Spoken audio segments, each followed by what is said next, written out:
क्योंकि जब शाहीन बाग का बिल वापस हो सकता है तो ये पूरे भारत का बिल ये है।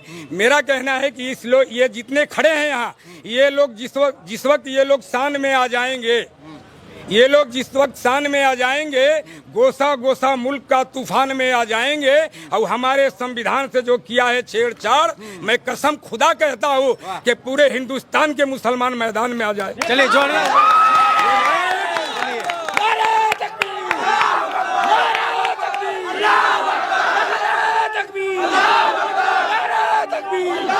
कैसा ये कानून है, कैसा तानाशाही सरकार है? ये भारतीय जनता पार्टी का जो ये सरकार है, ये बिल्कुल तानाशाही सरकार है जी।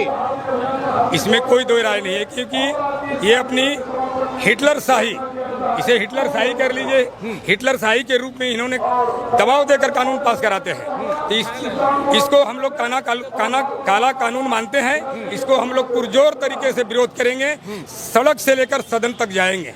ये मेरा कहना है कि ये शहर के फूल ये रात की रानी हमारी थी, ये शहर के फूल ये रात की रानी हमारी थी, यही वो सरजमी है जिस पे सुल्तानी हमारी थी। उस वक्त तो किसी आतंकवादी का सर भी नहीं उठा जिस वक्त इस देश पे निगहबानी हमारी थी। ये उस वक्त हमारे देश पे जिस वक्त निगहबानी थी, उस वक्त किसी का हुकूमत नहीं चल रहा था, किसी के दादागिरी नहीं चल रहा था। अंग्रेजों को हमारे लोगों ने अपनी खून का बलिदान देकर इस हिंदुस्तान को आजाद कराया है। कि ये महल, ये झोपड़ी सबका मुकद्दर फूट जाएगा, ये महल, ये झोपड़ी सबका मुकद्दर फूट जाएगा। अगर हिंदू मुस्लिम का ये साथ छूट जाएगा, दुआ कीजिए कि आपसी मोहब्बत रहे कायम, वरना ये रिश्ते टूट जाएंगे तो पूरा भारत टूट जाएगा। ये मेरा कहना है कि हम लोग को आपसी भाईचारा बना के रहना है। हम लोग हिंदू मुस्लिम जितने भी सेकुलर यहाँ उपस्थित हैं, सभी लोग हिंदू मुस्लिम सिख ईसाई सारे लोग मिलकर इस वक्फ बिल का पुरजोर तरीके से हम लोग विरोध करते हैं। इसको सदन से लेकर, सड़क से लेकर सदन तक हम लोग जाएंगे और वक्फ बिल वापस करा के रहेंगे। ये मेरा कहना है। अगर ये बिल नहीं वापस होता है तो क्या हो सकता है? मुसलमानों के ऊपर कितना जुल्म किया जाएगा? देखिए, जो भी जुल्म करेंगे हम लोग सहने के लिए, मर मिटने के लिए हम लोग तैयार हैं, लेकिन इस बिल को हम लोग वापस करा के छोड़ेंगे। क्योंकि जब शाहीन बाग का बिल वापस हो सकता है तो ये पूरे भारत का बिल ये है। मेरा कहना है कि ये जितने खड़े हैं यहाँ, ये लोग जिस वक्त ये लोग शान में आ जाएंगे, ये लोग जिस वक्त शान में आ जाएंगे, गोसा गोसा मुल्क का तूफान में आ जाएंगे। और हमारे संविधान से जो किया है छेड़छाड़, मैं कसम खुदा कहता हूँ कि पूरे हिंदुस्तान के मुसलमान मैदान में आ जाए। चलिए जोड़िए।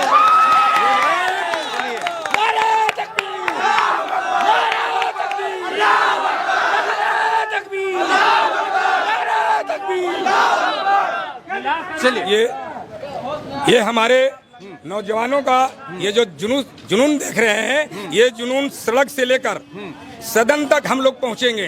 ये नहीं है कि हम लोग जंतर मंतर तक नहीं जा सकते हैं। अभी तो ये हम लोग गढ़वा जिला से शुरू किए हैं। ये वक्फ बिल जो हमारा है, ये हम लोग गढ़वा जिला से शुरू किए हैं। इसको हम लोग केंद्र तक पहुंचाने के काम करेंगे।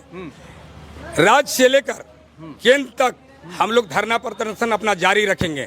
मेरा कहना है कि न हम कमजोर निकलेंगे, न हम लाचार निकलेंगे, न हम कमजोर निकलेंगे, न हम लाचार निकलेंगे। जमीनें जब भी खोदोगे हम ही हर बार निकलेंगे।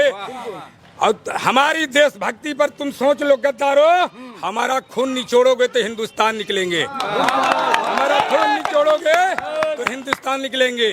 ये हमारा भारत के नौजवानों से मेरा कहना है कि आप हिंदू मुस्लिम सिख ईसाई कंधा से कंधा मिलाकर आप लोग खड़ा रहें। हम लोग सड़क से लेकर सदन तक जाने के लिए हौसला रखते हैं और हम लोग वहां तक पहुंच के रहेंगे। वक्फ बिल को हम लोग वापस कराएंगे।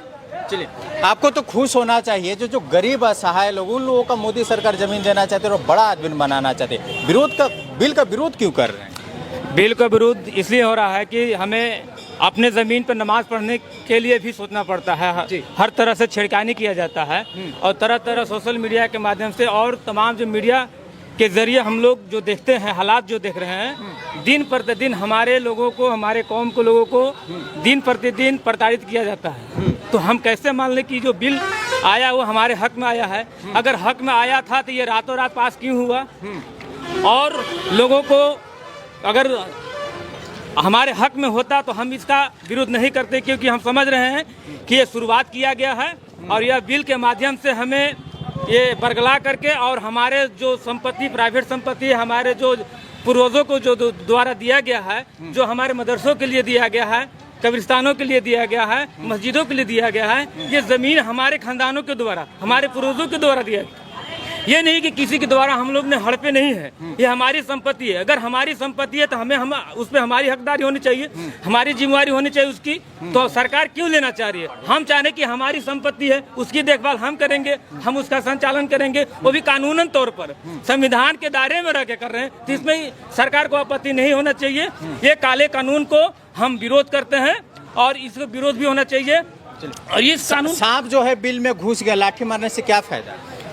क्या फिर से बताएंगे? मैंने बिल तो पास हो गया, फिर विरोध का क्या? ठीक है, संविधान हमारा है ना, हमारा संविधान इजाजत देता है ना कि बिल पास होने के बाद भी अगर विरोध करेंगे और तो इसलिए रद्द भी किया जाता है, ऐसा नहीं है। हमारे संविधान, हमारे पास एक कवच है। जब आपको ये बिल पास नहीं कराना था तो अपने नेता को तो भेजना चाहिए था, जिसमें नेता चुनना रहता है, किसी और का में चुन देते हैं। और जब बिल को रद्द करवाना है तो सड़कों पर उतर जाते। क्या सड़कों के लिए आप बने हुए हैं क्या? नहीं, सड़कों नेता क्यों नहीं पैदा कर रहे हैं? ताकि बिल पास ही नहीं होगा, पास हो गया तो क्या करेंगे? नहीं, पास हो गया है तो इसको विरोध करेंगे, इसको रद्द करवाएंगे। और ऐसे लोगों को समझ में आना चाहिए, हमारे लोगों को, ऐसे जब हमारे वक्त आता है वोट देने का, जो हमारे नेता चुनने का, तो वैसे लोगों को चुने जो हमारे हक और हुकूक को बात करे ना।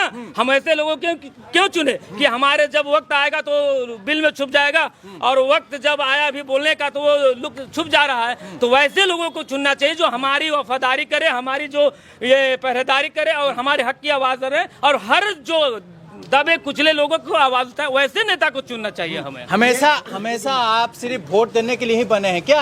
आपका नेता क्यों नहीं? आपका नेता अगर संसद भवन में रहता तो ये बिल पास नहीं होता। गलती तो खुद की है। खुद की गलती नहीं है, ये हमारा नेता है, हम सब लोग मिल के बनाते हैं। हाँ। लेकिन यहाँ का क्या है, मतलब जो मोदी सरकार का नियम जो है वो बरगला कर, जो गरीब है, जो पढ़े लिखे नहीं है, उनको बताया जाता है कि आपके अकाउंट में 15 लाख आएगा। जो 2014 की इलेक्शन थी, उन्होंने कहा था कि एक बार मुझे सिर्फ जगह दिया जाए, मैं सभी के जो काला धन है बाहर से लाऊंगा, जो विदेशों में है उसे वापस लाकर आपके अकाउंटों में 15-15 लाख रुपया दूंगा। बहुत सारी स्कीमें लाए जो कि उन्होंने बरगलाया हम लोगों को, हम लोगों के साथ धोखा किया। और उसके बाद हमने उन्हें सही मान लिया, सही मान करके हमें उनको वोट हम दे दिए और उन्हें अपना नेता स्वीकृत कर लिया, जिसके कारण वो हमारे पे दबाव बना रहे हैं।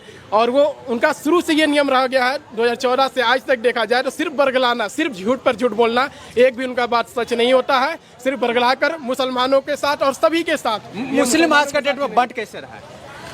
बंटने का नुकसान क्या है? बटे नहीं, हमारे मुस्लिम लोग बटे नहीं है, बांटने का प्रयास किया जा रहा है, बटे हुए नहीं है।